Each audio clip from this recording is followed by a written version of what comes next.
On va maintenant discuter du mot. Ah, j'étais sûr que j'allais me tromper sur conversation, conservation. On va maintenant discuter du mot conservation. En fait, je voulais te demander de parler de conservation à la fois aujourd'hui des œuvres préhistoriques, mais ça m'intéressait aussi qu'on en parle à l'époque préhistorique. Savoir s'il y a eu des traces d'effacement, des traces de destruction déjà. D'accord. On peut peut-être commencer par ça d'ailleurs. Globalement, euh, pour moi, c'est associé à une autre notion, c'est la notion de repentir, ce que tu évoques, la correction.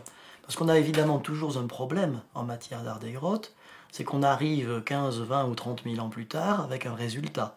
Et sans être toujours capable, s'il y a eu plusieurs phases dans la construction de ce que l'on voit, on n'est pas toujours capable de détecter le temps qui sépare ces différentes phases. Et donc, quand tu parles de correction, de conservation, tu aurais pu parler de repeint, on peut se poser la question de savoir si c'est l'artiste qui réintervient de lui-même sur l'image, parce que quelques instants plus tard, après sa réalisation, il n'est pas content, ou si c'est par la suite que quelqu'un d'autre va modifier l'œuvre. De façon générale, l'art des grottes est peu concerné par ces notions de repeint, par ces notions de correction. À la différence de certains autres arts rupestres préhistoriques, il semble que par exemple chez les aborigènes australiens, on revienne dans les mêmes abris, on réintervienne sur les images, on n'en rajoute pas nécessairement, mais il y a un entretien. C'est quelque chose qui, dans l'art des grottes, est très très discret. Si ça s'est fait, c'est très marginal. La correction, elle intervient de temps en temps. On connaît quelques images pour lesquelles manifestement il y a deux contours. Alors soit c'est du dessin et les deux contours sont restés, soit c'est de la gravure et l'artiste a tenté d'atténuer un premier contour pour le remplacer par un second, dont on espère qu'il l'a satisfait davantage. Mais ça reste de toute façon très, très marginal. Sans qu'évidemment tout cela puisse nous apporter d'informations sur ce qu'était dans l'esprit de leur créateur le devenir de ces œuvres.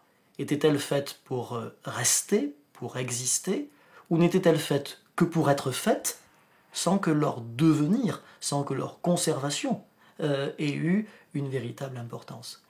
Ça renvoie d'une certaine façon au statut de certaines œuvres d'art mobilier, dont on comprend, dont on commence de comprendre que certaines, après avoir été gravées, je pense à de l'art mobilier sur support osseux surtout, des œuvres gravées ont été recyclées en matrice pour faire d'autres pièces.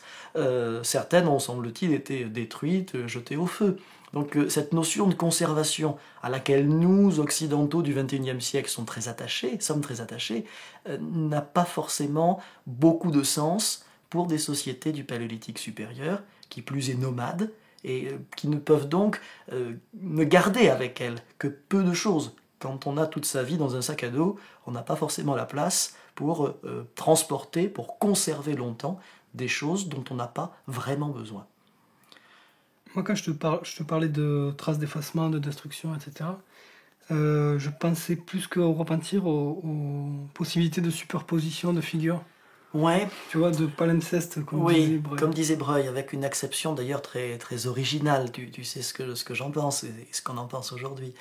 Euh, il semblerait que dans la grotte Cosquer, la grotte dont l'entrée est sous-marine à Marseille, il y ait eu deux phases de décoration et que les seconds aient peut-être bien, de propos délibérés, détruit des œuvres faites pendant la première phase.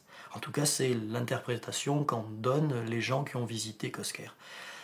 Ça, c'est une chose. Après, la superposition sur le temps long, ou la superposition qui est finalement plus fréquente sur le temps très court. L'abside à Lascaux, c'est 1000 images sur 30 mètres carrés, réalisées probablement par très peu d'artistes différents sur très peu de temps.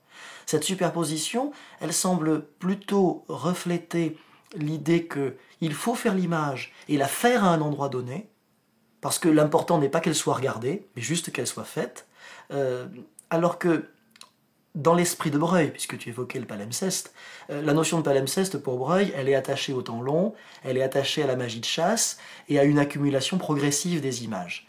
dans la perception contemporaine de l'art des grottes, structuraliste, symboliste, cette approche-là n'a pas lieu d'être. Ça n'est pas parce que c'est superposé que c'est diachronique, et ça n'est pas parce que c'est superposé qu'une image vient en altérer une autre.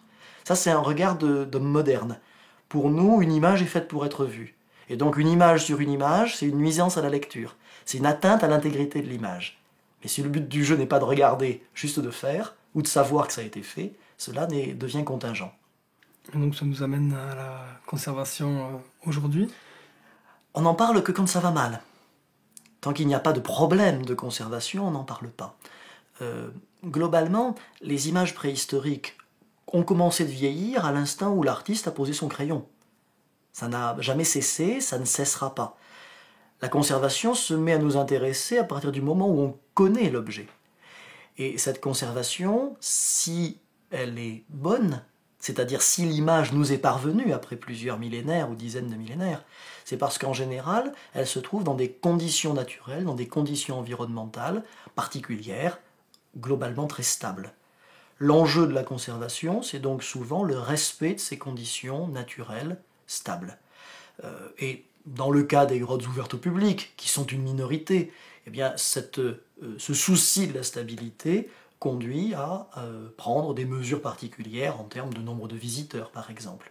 Et dans le cas des grottes beaucoup plus nombreuses qui ne sont pas ouvertes au public, cela implique simplement que les mesures de protection physique, type fermeture, pour ne pas permettre à n'importe qui d'accéder à la grotte, ces mesures de fermeture, de protection physique des grottes, doivent en même temps respecter les équilibres climatiques. Après, cette notion de conservation, nous y sommes spécialement attachés en matière d'art des grottes parce que cet art des grottes est, à ma connaissance, le seul bien de notre patrimoine culturel qu'on ne restaure pas. Et cette absence de volonté de restaurer, ou de possibilité de restaurer, nous rend extrêmement vigilants à faire de la prévention. Et quand on parle de conservation des grottes ornées, nous ne parlons que prévention, en sachant que cette prévention n'empêche pas le temps de passer. Et que tôt ou tard, nous serons confrontés dans une grotte dont je ne peux pas prédire laquelle elle sera. Nous serons confrontés à une image que nous verrons disparaître. Et ce jour-là, nous devrons choisir de la voir disparaître ou choisir de changer de point de vue, quitte à intervenir. Pour l'instant, conservation en matière d'art des grottes ne rime jamais avec restauration. Cette situation parfaitement défendable, déontologique, bâtie sur des raisons scientifiques, techniques, déontologiques, sera peut-être un jour à reconsidérer. Parce que nous serons devant nos responsabilités de voir disparaître ou d'intervenir.